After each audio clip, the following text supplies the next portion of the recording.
Hello, everyone, and welcome to Inside Denago. I'm your host, David Garibyan, the General Manager of Denago Powersports. Today, I have the pleasure of meeting with Mike Davidson from Swamp Fox. Enjoy. Hello, everyone. I'd like to introduce you today to Mike Davidson, the president of Swamp Fox Motorsports. With two locations located in the beautiful West Virginia, Swamp Fox Motorsports has been in business for 21 years. They sell Can-Am, Polaris, Yamaha, Edu, and Denago Powersports. In May of 2024, Swamp Fox became a part of our first 20 dealers that signed up to become Denago Powersports dealer in the United States. I remember having a conversation with our Northeast Regional Sales Manager, Frank Rennick, about Mike Davidson, and he told me, David, you will never meet a nicer person than Mike Davidson. Mike is a husband, a father, a grandfather, a devoted Christian, and an entrepreneur. Hello, Mike, and welcome to our podcast. Hello, David. Thank you for having me over. It's our pleasure, Mike, and thank you again so much for taking the time today to join us in our little podcast here. With that being said, a little bit background about Mike Davidson and also West Virginia. So West Virginia is located in the southeast region of the United States. Swamp Fox's two locations are located in Princeton and Bagley. The Princeton location is the larger and the newer of the two locations. Mike, how you been? How's everything? Doing well. Doing well. We're starting to get in the selling season, so we're excited about that. And people are starting to have a little interest, so it's a good thing. It's been a It's a long very good. winter. It's been a long winter. That's A right. long That's winter. right. That's right. It's always fun for this first excitement and the first batch of people who come in who want to start riding and getting into the spirit of things, as you could say. And I can feel that enthusiasm, of course, in you. Absolutely. Yes, we're excited. We're anxious. Let's put it that way. That's right. That's right. Absolutely. So, Mike, tell us a little bit about yourself and how you kind of got into this industry. Oh boy, David, you don't have enough time, and I don't want to bore people. But the long and the short of it, I grew up in a service industry or a convenience store business to where you pump gas for the little old lady. You would take their groceries out to the car. You carried pop. And around my local market, I took my children. I think at the time my son was maybe 8 or 9. Daughter was 5 or 6. And I was trying to find a couple little bikes, just play bikes for them. Visited a handful of stores. I was either totally ignored or I was told to buy a bike twice the size of the kids at the time. And coming from a service industry like I was, I thought, well, if they can do it poorly, if someone were to do it correctly. So I got mad, I guess, if you will. Mhm. Started selling a few on the side, and 21 years later, here we are. We've had great success and very blessed. Absolutely, Mike. What a journey, right? 21 years. Yes. Oh, it's been a journey. I definitely can understand that. I mean, having two locations, Mike, that must be an incredible amount of work on your behalf and being able to manage both locations and to also to provide the same level of service to those customers who come into those locations. How do you do that? What's your secret, I could say, or your secret sauce in that aspect? Well, it's going to go back to the old cliche. You're only as good as your worst employee. I've been very blessed over the years to have very, very strong leadership and strong support. I've got general managers that have been with me for, got one guy's been with me over 18 years. One guy's been with me over 15 years that steer the ship. I come in occasionally just to mess things up, they say. But I'm very blessed to have long tenure staff. And in this day and time, that's getting a little more difficult to do. However, we've been very fortunate to have really quality people, and we've got a lot of great relationships with a lot of wonderful customers over the years. Yeah, I think there's so much to be said about that, and breaking it down to a little bit. I think having those employees stay with you for such a long time, Mike, has to speak volumes about yourself and your family, right? And taking care of those people, those managers, those employees, I think that's so important nowadays. Wouldn't you say that, Mike? Absolutely. And I tell them all the time, they're better to me than I've ever been to them. They really, I'm very blessed with the group that's around me. I've always been a believer. I'm not the smartest guy in the room, but I'm smart enough to hire the good people and the smarter people. So, that I give a lot of credit to that. Oh, absolutely. Yeah, and I think, it's very important to have those people that you treat nicely and who want to stay, right? I think, like you were saying, it's harder nowadays to find those good people who want to stay and who want to be in this profession, right? Because It's not maybe the most glorious profession, and it's not the profession that makes the most amount of money. However, it's a fun profession and it's a great profession, but I think having those people stay with you again speaks volume about what you do and how you run your businesses. And I think that also translates to the customers, like you were saying before, because I think when you walk into a dealership or any type of facility like that, if you have an employee who's helping you, who's happy, right, and who is willing to spend time and not have that pressure of trying to sell you something and explain you things, I think gives you the warm and fuzzies on the inside and says, hey, you know what? I like this place. Yes, and the old cliche family atmosphere, that's probably not, maybe we started as that, but as the industry has changed over the years, consumers are much more savvy, if you will. They're not looking for the gold tooth car salesman with the white shoes and the plaid leather or plaid jacket anymore, but they're looking for options, they're looking for product, they're looking for a relationship. And I think that's what separates us in our markets, that we've got people that, we'll pick up a phone on a Saturday afternoon. We'll go the extra mile. And again, the consumers are not what I thought they were 15, even 20 years ago.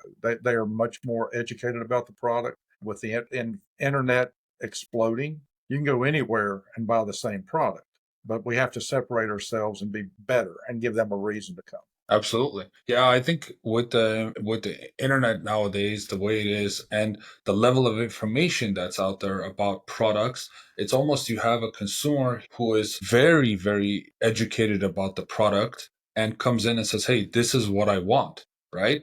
But it's Absolutely. yeah, and it comes down to the fact of like how do you get this customer for a life, right? It's not just about one purchase. I think that's the important part of it. Absolutely. And the internet is, as you said, has educated a lot of the buyers nowadays. And they come in, they know. And it's often fun to have a consumer come in and play stump the chump with the salesman, if you will. Yeah. If you give them a made up answer, they're going to see through that. Maybe made up's not the right word, but if you're uneducated about the product that you're trying to show them, then you have no credibility with them going forward. And I'm very fortunate that I've got a lot of well trained staff. These guys know. If they don't know, they're going to go figure it out. They're going to find out before we just tell somebody an answer. Yeah.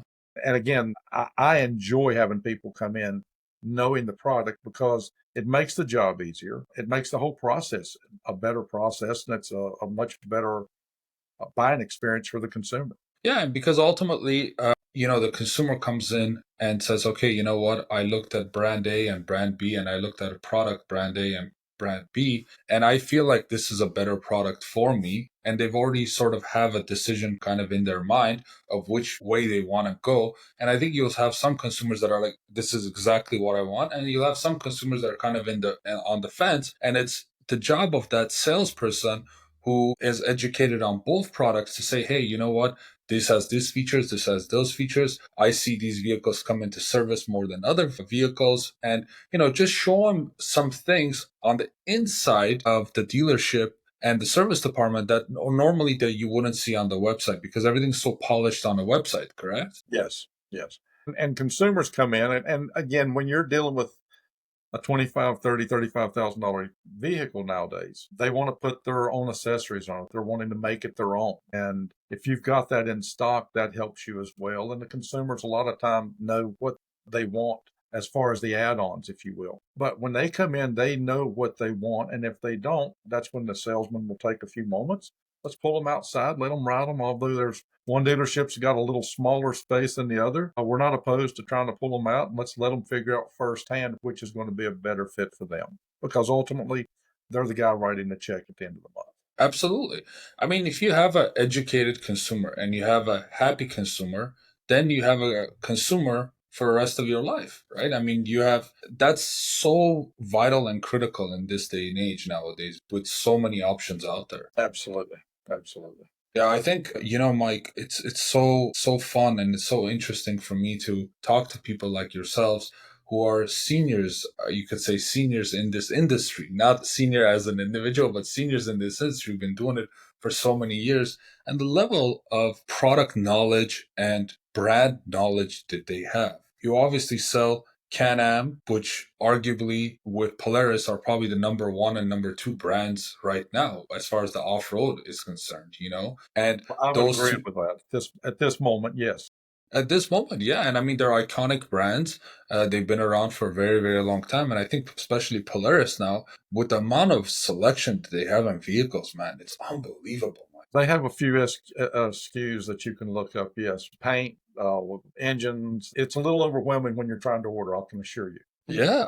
And I mean, to have an educated salesperson to be educated on all of these different models and all of these different colors must be really a good amount of education and work. You better have a brand specialist within the store. Let's put it that way. I I see. am no longer that guy. I used to cut chapter and verse about every product that was in the store, but the range of products have gotten so wide that I cannot keep up. So fortunately, I've got, again, quality people, brand specialists. I've got a Can-Am specialist. I've got a Polaris specialist and some that know a lot in between. But yeah, you better have a vast knowledge. You need to understand what each machine does, what the benefits are. And again, that's where it comes to the relationship. And sometimes you can help guide a customer that may come in and want a pro, but they may find out that a Polaris XP is a better fit for them. I mean, it's the information being dissected by the salesperson is very important. Yeah.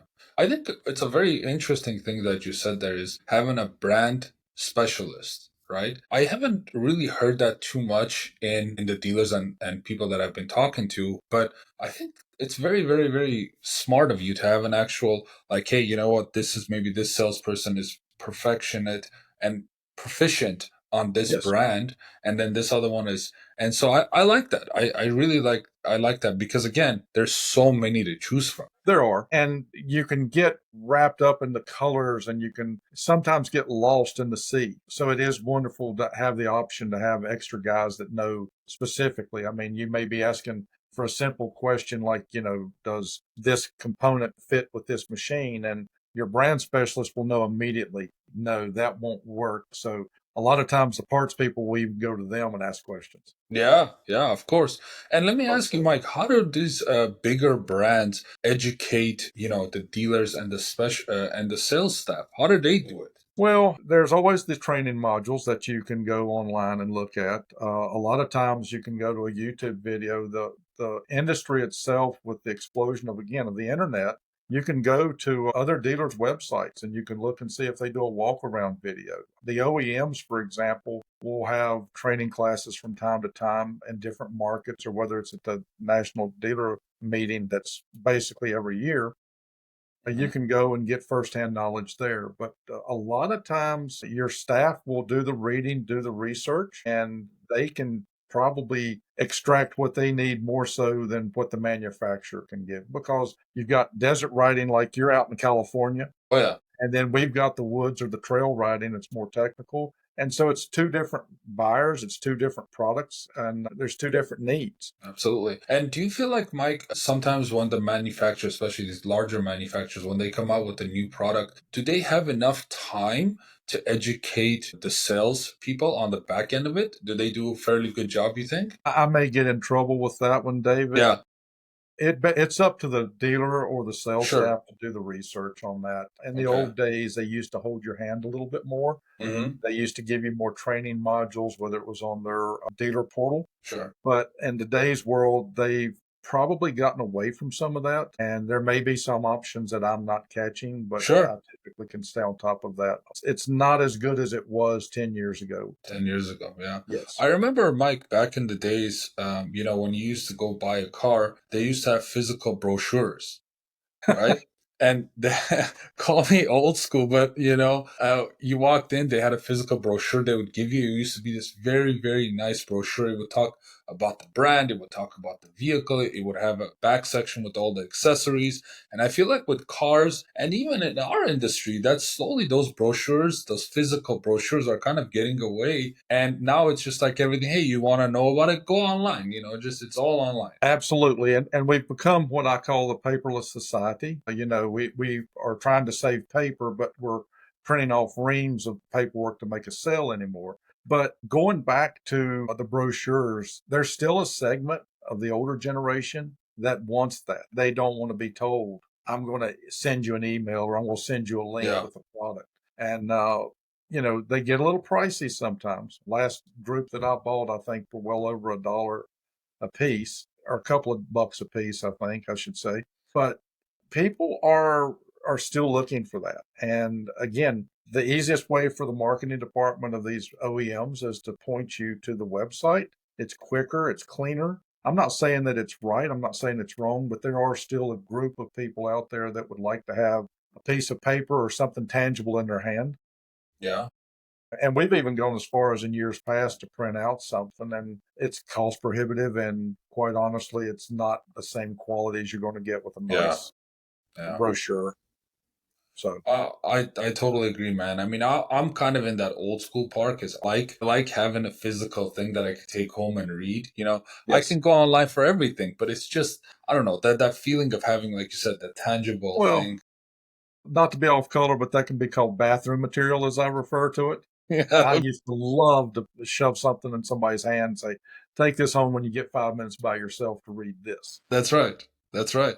Hey, man, but it worked, right? That was what we Absolutely. did. Absolutely. But now Absolutely. I think nowadays it's shifted so much. Even like, my son who's 11 years old, I think if I was to tell him about a new product or something new, he would be like, "Oh, hey, the first thing probably he would do is go on YouTube and see if there's a YouTube video about the product, someone reviewing it, someone driving it, riding it, whatever, using the product and seeing how they compare." And then the next thing probably he will do is he will see if there's a comparison between some two brands or two similar things. And then after that, like, he'll sit there and watch 4, 5, 6 videos about this product. And he'll probably say, okay, Dad, now I know a lot about this product. And Exactly. so, And that goes back to my sales staff training. They will do the similar type deal with the YouTube. So the explosion of YouTube, you can go online and find somebody else's walk around, and they might share absolutely. something that you didn't pick up the first time around. So yeah, and again, the smartphones have really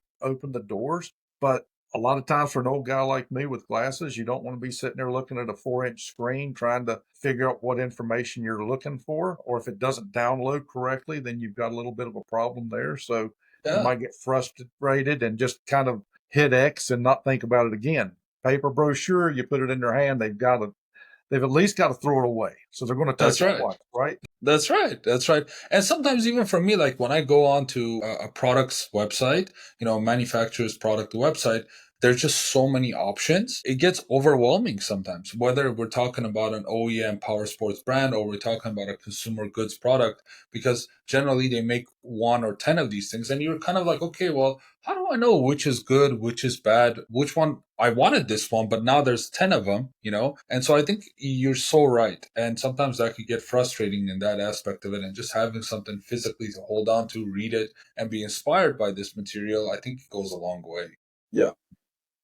And marketing departments, they've got a tough gig. They've got to satisfy the OEM. They got to satisfy the consumer. I don't know how they keep up with a lot of that stuff.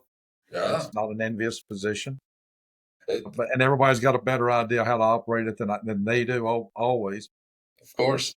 But some of the old school stuff I think is missing in today's power sports world. I'll say that. I agree. I think it always comes down to the relationship for me. I think, when I was growing up and my first experience as walking to it was in our city in North Hollywood. It was a Honda Yamaha dealership, and I walked in and I was just blown away, man. It was my first time, and I was a little kid. I was probably like maybe 11 or 12 years old, something like that, and never being exposed to those type of things, and then seeing that stuff, and I was like, wow, man, this is just the coolest thing ever. And I was just blown away by it. It's just like, because again, I came from a background, Mike, which my dad never rode an ATV or a dirt bike before in his life. So for me, it was just like, whoa, what is this? And, going to that dealership, and even the sales staff, me being a little kid, they were very, very nice to me. They said, hey, you know what? Check that out. Check this out. And I'll never forget that. It was a very warm and inviting type of a place. That's funny you say that. A lot of times you'll get the moms bringing the young children in here. I call us the babysitter, the cheap date. And I mean no disrespect when I say that. But going back to your story, I was the kid that used to aggravate the local Yamaha shop, and to a point that they knew me by first name when I would call or when I would go in. And I've always tried to equate that especially when you see young people that might be getting into the industry or looking to get into the industry. You want to try to build the relationship with that young person because they're just as important. They may not have the money in their pocket today, but one day they're going to have money. They're going to have a job. So they're going to want to go purchase something. So I've always tried to nurture that relationship with young people.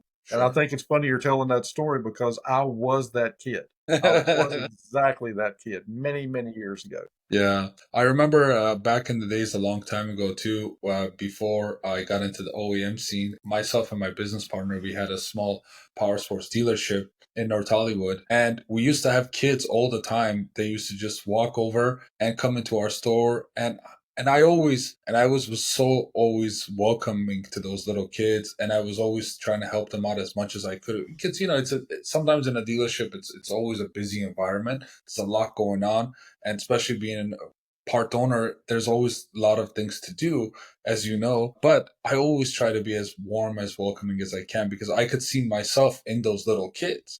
Absolutely. And I think that all of us can. I think about every dealer or employee in the world can relate to the story you shared. We all gravitated to this. My family didn't ride, didn't understand it, but it was a whole new world to me. I got away from it for 25 or 30 years and for whatever reason got back into it. So, Interesting. and it's certainly evolved from the old days to where, it was in a 2,000 square foot building. Yeah. Well, I think we can equivalate a lot of that to the side by sides nowadays. Yes. you know, And we, Yes, that's right. So, like, when we visit, when me and my staff visit dealerships, these dealerships nowadays are sometimes the showrooms are actually larger, and actually, majority of the time, they're larger than car dealerships.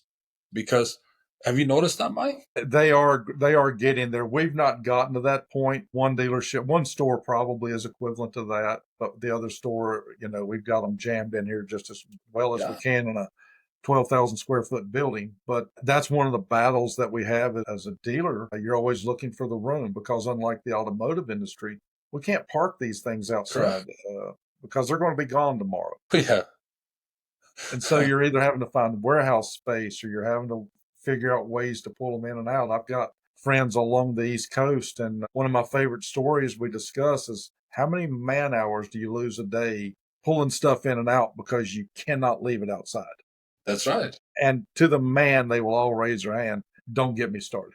Yeah, So yeah, it's very difficult. And yes, they are getting as large as cars, and in some situations, are getting more as expensive as cars. Let's put it that's that way. right. That's Yes. right.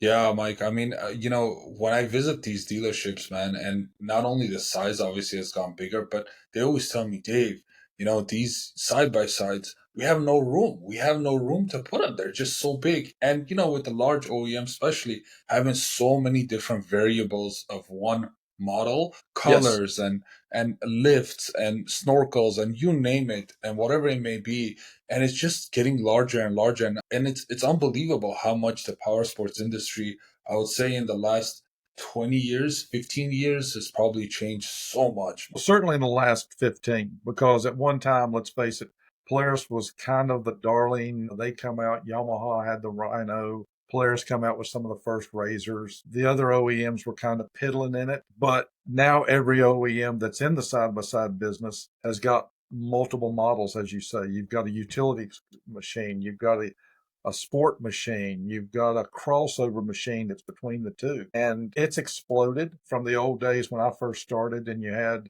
you know, 50 ATVs in stock, and you could put them all in the same space that I've got Four side 25 bys. UTVs. Yeah.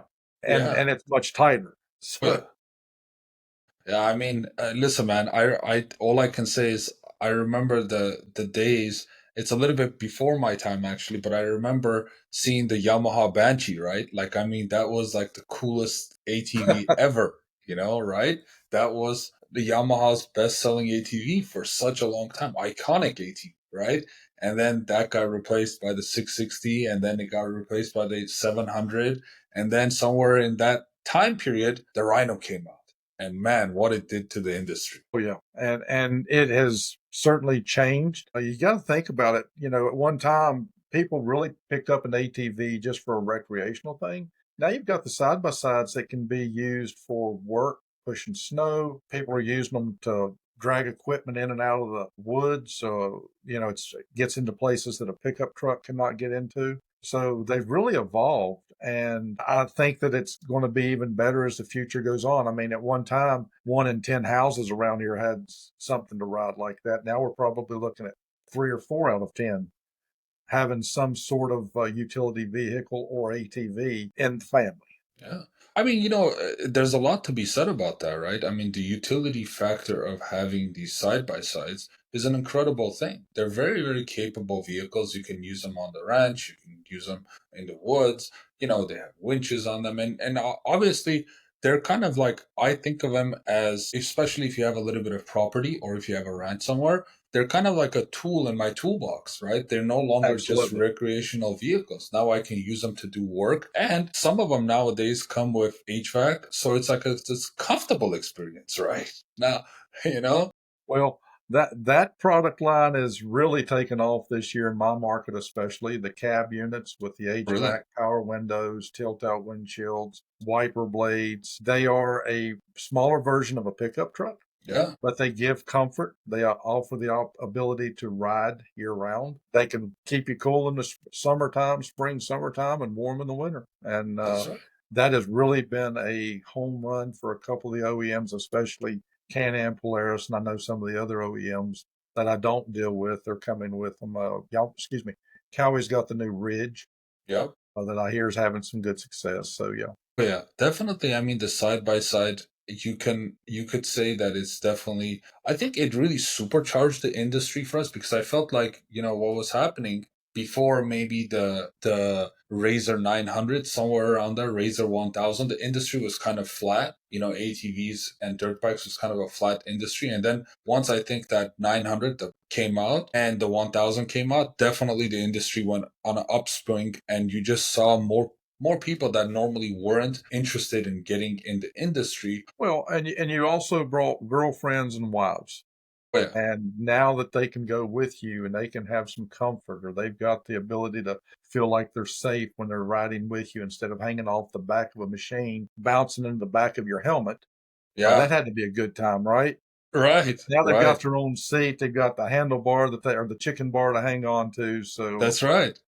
it really has changed the game for sure. And the utility market has gotten more and more comfortable. So that's what I like about the crossover machines. You've got a bed on the back, you can work with it, but yet if you want to go with the buddies and go for a little ride, you certainly got something that you're not embarrassed to be out on the trails in. Absolutely. Yeah, going back to that, back in the days, I had a Rhino, and I took my wife one time riding with me, and she was a passenger, and then she rode it around for a little bit, and then when we came back, she was like, "Damn, David, my back hurts so much from this thing. It really, really hurts." I said, "Yeah, that's part of the adventure, honey. Don't worry about it. In a day or two, it'll go away." So, and it did, and it did. So then I sold it and I got out of having a UTV for a long time, and I just rode my ATV. And obviously, whenever I used to go riding with my buddies, it was just me and my buddy thing, like you're saying. We just did it with us, just buddies. And then finally, I saved up enough time. I saved up enough money to purchase a Can-Am Maverick, and so I went riding around a few times, and then I finally decided, I said, "Hey, honey, it's time for you to come and check this thing out. I've spent all this money on it and all this time on making it my unique way. Why don't you come and try it for one time?" So we went out, and she rode in it, and then she drove it. And then once we were done, she's like, "Wow, David, these things have come a long way. The suspension is just unbelievable. My back doesn't hurt." And we did a full day of riding. I said, "Yeah, honey, it really has changed." And you've literally gone from riding what I equate to a buckboard with no suspension or maybe a couple of springs under the seat to where nowadays you've got up to 22, 24 inches of travel, depending on what machine you're riding in. And that certainly makes some of these rough trails, and I'm sure the dunes, you're probably throwing it out there, jumping and getting some air the way I know I've heard you've driven. Uh, Well, I don't have the courage yet and the experience to do some real jumping, but definitely, I think I definitely drive it hard. And those dunes, man. I mean, Mike, have you ever been to the sand dunes on a I side by have side not had the before? pleasure, but one day I'm coming. I am Yeah, you coming. have to. You have to. Yes, And I sir. can tell you from experience, anyone that's been a dirt guy, and I was a long time dirt guy. I love dirt. I love trails. That was the thing for me in my Yamaha Raptor 700. That was like the best experience you can have from me anyway. And then my buddies all of a sudden started going to the sand dunes here in Glamis, and they said, Dave, you gotta really try this, man. This is something really different. I said, listen, man, I'm not interested in the sand, man. I'm a dirt guy. I love dirt. And so we went out one time with them for Thanksgiving weekend, which is this huge, big deal in Glamis, California. And even Robbie Gordon comes back in the days. He used to come and jump his Baja truck, and it was this big, huge, like 200 plus thousand people are gathered there for Thanksgiving weekend. So my buddies took me, and I was like, "What is this craziness, man? I'm not used to this craziness." And then first the people and sand rails and seeing all these things, and then riding this ATV on these banked dunes that normally on a dirt vehicle, if you're on dirt, you're gonna roll right over, right? Sure. So being Sure. on these banked dunes and just staying on the throttle, and you can imagine Yamaha 700, that thing has a lot of power. And you have to be on that throttle. So being on those bank dunes and just climbing and cresting those dunes, I was after the first trip, I was scared, but I there was something in there that it sparked. And then the second trip we went, it was like, oh my God, this is it. I don't want to go to dirt. I don't want to do So you're nothing. hooked. You're I you're hooked. was I was what they have, and still today is sand fever. Once you have that, it's a terrible thing because you're addicted for life. It's a terrible thing. We need to bring you to some mud holes up here in West Virginia. Absolutely. I need to do some of that too, for sure. So yeah, it's really cool, man. I mean, how the industry has changed, how the vehicles have changed, how different markets of people have come in to this industry. Because like we're talking about sand, right? Back in the days, you just had sand rails, and yeah, you had ATVs and dirt bikes, but sand rails were a very expensive thing. Not everybody could afford them. And then they introduced the introduction of rhinos, and then the 900 razor and the 1000 razor and then the turbo was like, wow, now you could spend 20, 25 grand back then, and you could just ride just like the sand rails, pretty close to it, and go on the same dunes and have a reliable machine for a whole weekend. And that's how the industry has changed. It's a wonderful change. It's really, really cool. I think it's very, very nice how things have come along. One thing I did want to share, kind of, Mike, with our audience here is the experience of the first time that I met you. Okay, Oh boy. so yeah, I remember Denago's first AMX Expo in 2023. I met Mike Davidson for the first time, and I started to tell him about our brand and our vehicles. When time came to show Mike our electric ATV, the eHawk 6, Mike, you were a little apprehensive about this electric ATV, but you were very open-minded and willing to learn about this ATV. I think, Mike, this says a lot about the great deal of your personality and the reasons behind your success as an entrepreneur. Because I remember, Mike, when I first told you, I said, hey, Mike, check out this little ATV, you're like electric ATV, you know Oh, I but then remember it well. yeah, you remember it well. And then I I eat walked. this crow occasionally. Yes, go ahead. Yeah, yeah. And then I walked you over and I started telling you about this, and this little light bulb, I think, kind of turned on in your brain, and then it was like, okay, well, maybe this is kind of cool. Maybe there's something to this. And then tell us a little bit after that how that kind of evolved when you started to purchase this product, and how it kind of changed the perception a little bit. Well, let me give a little backstory. First of all, I'm from coal country. Okay, I'm from the part of the world that generates the electricity for the rest of the world. sure. And we're not so caught up in EV, and we're not looking for, and I'm sorry to get political on you here, but we're not looking to save the world, man. If we got a diesel truck going up down the road, we're happy. Nothing wrong with that.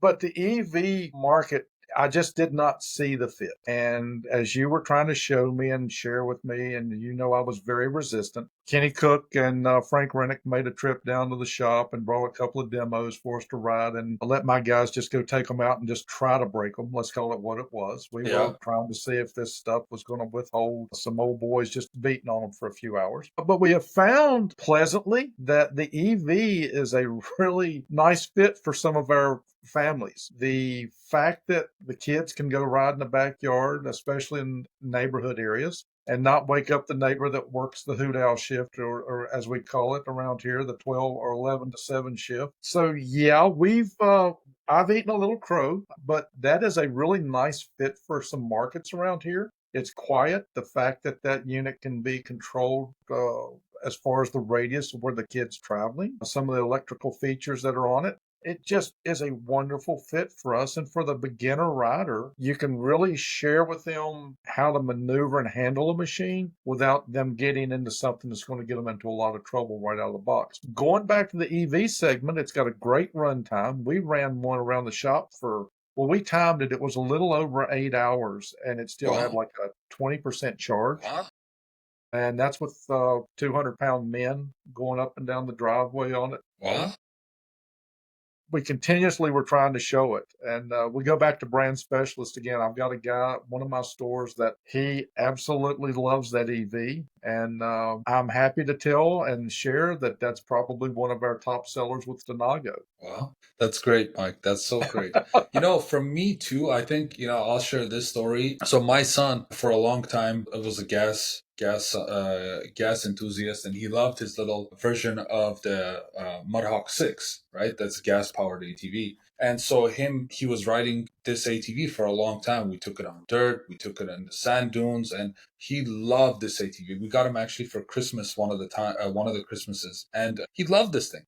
And so when time came, when I was working with the factory to produce this vehicle and develop this vehicle, I thought about, okay, what is going to make this vehicle new and cool and different? And obviously, a very important thing was that removable battery, the app, and it being a very user-friendly to children was very, very important to me. So when I received a prototype, I was like, you know what? Let me try this experiment a little bit. I know my son loves this gas-powered uh, Trailhawk, and it's a great vehicle, but let me just take him this E-Hawk and let me see what he's gonna think of it. So it was in the back of my truck, and he's used to seeing like ATVs and dirt bikes in the back of my truck, and so I bring it home, and he saw it. It's a yellow one. He's like, "Dad, what is that?" I go, "Well, it's just a little new ATV. I don't, nothing special." And he's like, "No, Dad, I want to see that." I go, "Okay, fine, And this is part of the whole warm up to him, right? So I open up my bed, I take out the ATV, and I said, "Oh, by the way, it's electric." He's like, "Electric?" I go, "Yeah, electric." He's like, "Really?" I go, "Yeah." So he gets on and goes up and down the street, and he's like, "Wow, this is cool." I go, "Okay, well, if you think this is cool, this weekend coming up, we're going to take it on some trails and drive it around." He's like, "Oh, ride it around." And he's like, "Okay, cool." So we take it to the trails the next following day, and he goes. We went on a small dedicated MX trail where he could go, and it was a very controlled environment. And so he goes around a couple of laps. He comes back, and the first thing, I kid you not, what he tells me is like, "Sell my gas ATV." Did he like the throttle response or the quickness, or what was it I think for him, primarily it was a few things, right? First, the torquiness is there. It's got a lot of torque. But B, I think for my son, he doesn't like the vibration and sound. He likes the quiet aspect of it. He likes the weight of it. It's lighter. It's easier to maneuver. And the suspension is very soft. It's very plush ride. And so I think all those things put together, the quietness, the nimbleness of that vehicle really, really worked out for him. And I would say definitely even till now, he's 11 years old. He's a little bit over that size, you could say, but he definitely still in my garage. And from time to time, he'll come and say, "Dad, I miss riding this ATV. Let's go here and let's go here." And I go, "Okay, son, let's go."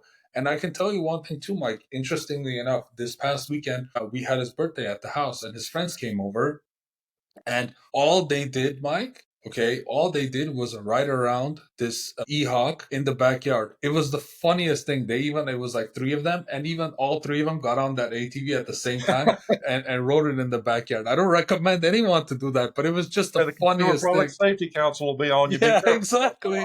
That's right. That's right. Being a compliance person, I should know that. But it was just the funniest thing to see these three little boys get on it and try to maneuver this thing. It was just a fun thing. And I think, if it was a gas powered vehicle, it'd be more intimidating for them. And obviously, I couldn't do it because I live in Los Angeles. It's an urban environment with neighbors and this and that. I didn't want to upset them. So it's just a fun little cool vehicle, and I really like the E-Hawk. It makes a good complement to the line of vehicles that we have for children. It really does, especially for the beginners. And obviously that's the small size, as I call it. That's the entry level. That's the entry level. Uh, That's right. and I think that certainly gives a sense of comfort. And that machine has surprised me beyond anything else. There's things about it I love, and I look forward to. I don't want you to do the whole lineup, but if you Yeah. do an E-Hawk 10, that might be pretty cool to get that next size up. But again, they've stopped there. We got to keep burning some gas for these other things, man. I'm with you, man. I'm with you. I'm But the kids in the 100% there. neighborhood, that's a big to do, because everybody's got a Karen for a neighbor that doesn't want to listen to a dirt bike or a little gas powered machine, and a kid can ride that electric vehicle all day on a charge And I think and not make also, everybody mad. yeah, and I think also what it comes down to it too is I think it also makes it where, let's call it, the dad doesn't have to be immediately in the picture. The mom could be supervising and having the ability to operate this vehicle for their child, right? Which basically means, like, ATVs, typically the old school ATVs, not the new fuel injected ATVs, but you need to turn the key on, you need to hit the choke, you need to let it warm up, then hit the choke again, the fuel valve. There's a lot of steps that needed to be done in order to operate an ATV, especially for the little ones, because they didn't know how to do it themselves.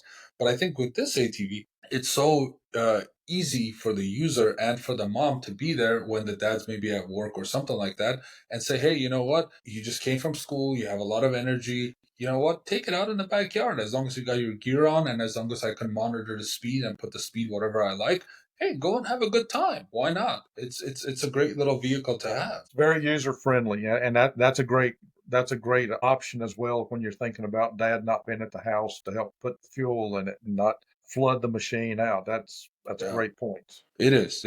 So we're getting to the point where I want to kind of wrap this up, but I did want to, because I don't want to take up so much of your time, Mike. And I wanted to ask you, in the beginning of this podcast, I said you were in the first 20 dealers that brought Denago on in the United States. So obviously you have a previous relationship with Johnny Hayes, our national sales manager, with Kenny Cook, and also Frank Rennick. Obviously there was a friendship there, and you knew these guys. But friendship aside, business being what business is, what was some of the reasons that Denago became a compelling brand for you to pick up in your prestigious stores? Well, thank you for using those words loosely, prestigious. One thing that we were trying to find, David, we were trying to find something that fit that entry level. We needed to find a value product. You can call it a value lineup. You can call it all of these different fancy names. But bottom line is, we needed something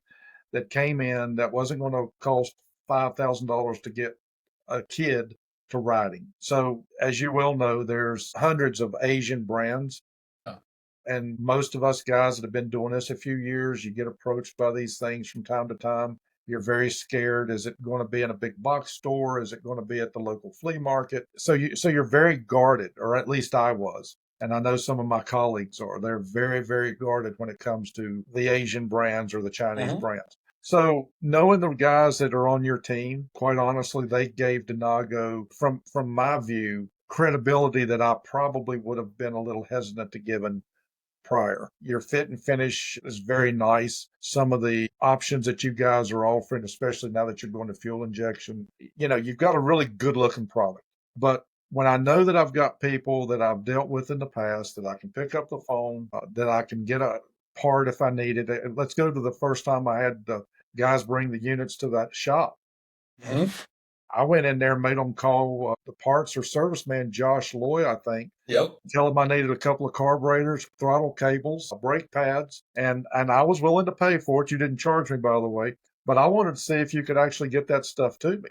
And I Cool. went through about 4 or 5, 6 items. And what really sealed the deal with you guys is by 1 o'clock the following day, they were there. And when you're dealing with any OEM, let's face it, you put two bolts together, something may break. But the Absolutely. fact that you had the support with parts so quickly and the turn was so quickly has been amazing. Hey, we've had some hiccups along the way with this brand. Let's not act Absolutely. like it's perfect, but it's getting better. And the fact that I can share things with you or one of the other team members that as a dealer I see maybe an opportunity to improve something. You all don't just kind of shove it into the out basket or the waste basket. You listen to the dealer network, and that was really important to me too. So a lot of things I see you guys doing well that I think will help propel you guys forward. I think you're on the right track. Yeah.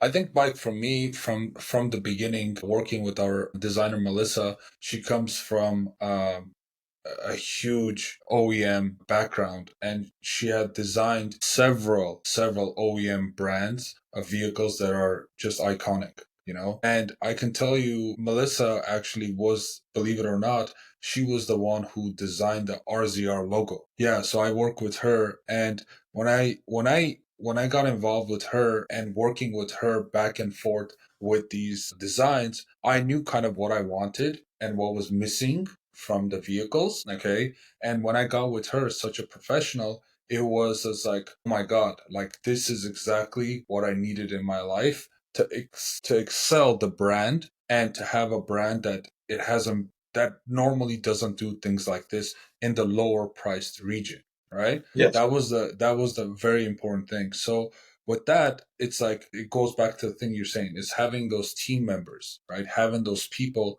who are passionate, who are dedicated, and who care about what they're doing and what they're building, such as your staff, right? You have 18, 19-year staff members who care about what they're doing because they also, these people, not that they're only selling them ATV, but they see these people at the grocery stores after the work, right? So they have to be honest with them. So for me, it was the same thing. It's like I wanted to build a brand. I wanted to work with people and build a product that I'm going to be proud of, you know? And for me, it's like, and you know this, Mike, there's only so many hours in the day and so many years that you have that you could dedicate, right?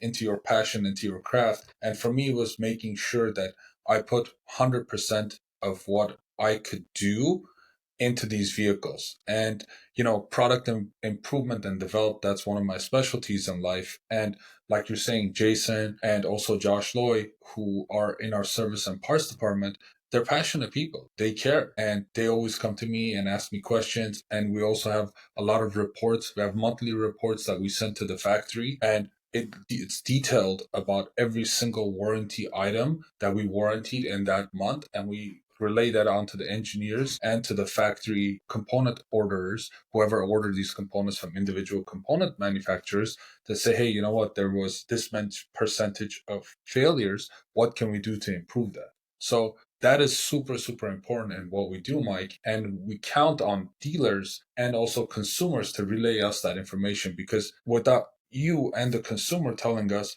there's no way we can improve and move to the next level. And I think that gives you such credibility that you all do listen. And that's another reason I enjoy working with you guys. You do listen, and a lot of the OEMs in today's world, and you can ask other dealers that you speak with or talk to. A lot of times we're just a number. Send an email to somebody, and they may get back to you in a week. Denago certainly is going a different direction, and it's what I call it old school. And I really respect and appreciate that. Thank you, Mike.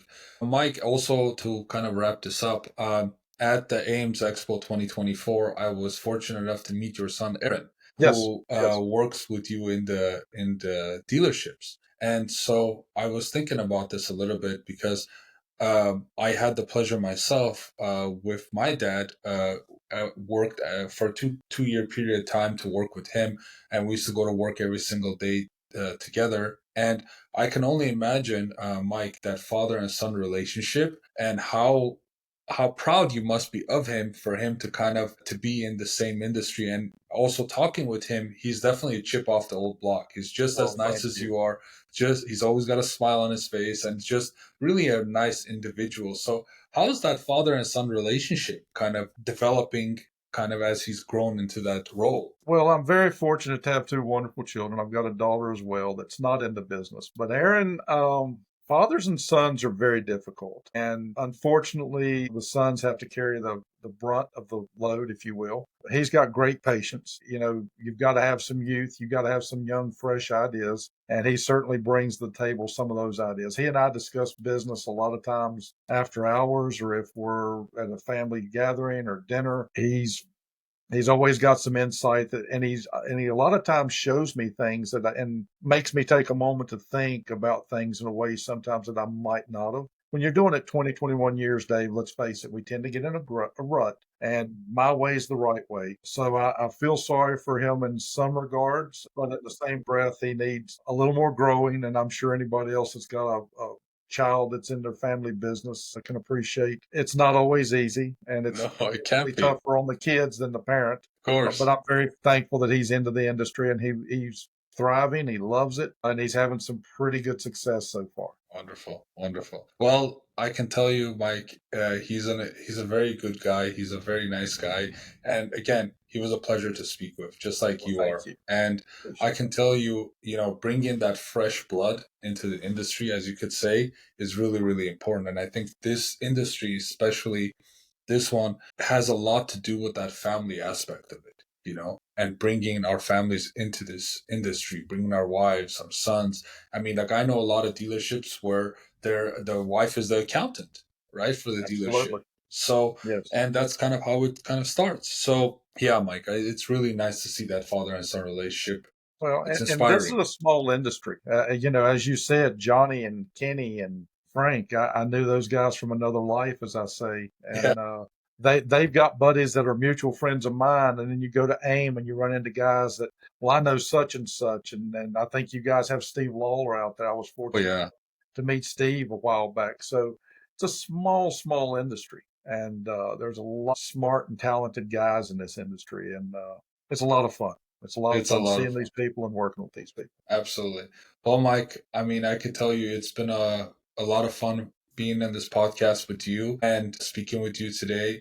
And, Mike, like I always say, and like everybody has told me, you're just such a nice guy and such an easygoing guy and open-minded guy. So again, Mike, I want to thank you for your time today. I've had nothing but fun with you, and I hope you had the same. And Absolutely. I can't wait to see you next time and talk to you next time and share some ideas and some thoughts of what you have or what we need to do to grow. So, That's again, right. Mike, thank you again so much for joining us today. Okay, David. Thank you for having me. It's been a lot of fun and certainly been my pleasure. Have Thank a you great again. day. Thank you again, Mike. Take care. All right. Bye. Bye bye.